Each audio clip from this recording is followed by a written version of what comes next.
সবাইকে, কেমন আছেন সবাই? আজকে আমি তৈরি করব শিউলি ফুল। শিউলি ফুল তৈরি করার জন্য আমরা প্রথমে একটু সাদা কালারের ক্লে নিয়ে নেব।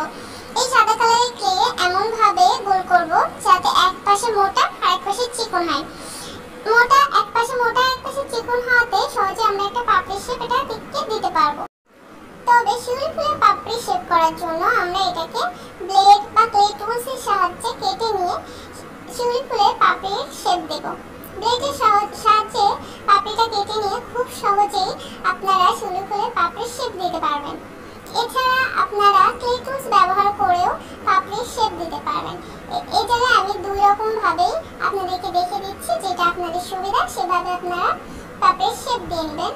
এবারে একে একে 5টি আমি পাপড়ি অ্যাড করছি। 5টি পাপড়ি অ্যাড করার কারণে এখানে একটা সুন্দর ফুলের শেপ তৈরি হয়ে গিয়েছে। কিন্তু শিউলি ফুলের জন্য এখানে আমরা রেড বা অরেঞ্জ কালার ব্যবহার করব।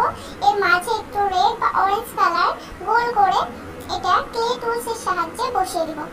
ক্লে টুলসের সাহায্যে এটা বসানোর ফলে দেখেন একেবারে শিউলি ফুলের শেপটা চলে এসেছে। এবারে এর বোটাটা দিব। বোটাটা আমরা এই লাল বা কমলা যে কোনো একটা কালারে দিয়ে দিব। এই তো খুব সুন্দর শিউলি ফুলের শেপ চলে এসেছে। খুবই সুন্দর একটা শিউলি ফুল তৈরি হয়ে গেছে। তো আমি এখানে 4টি শিউলি ফুল তৈরি করেছি। কেমন হয়েছে সেটা দেখে সবাই বলবেন। টাটা, আল্লাহ হাফেজ সবাইকে, ভালো থাকবেন।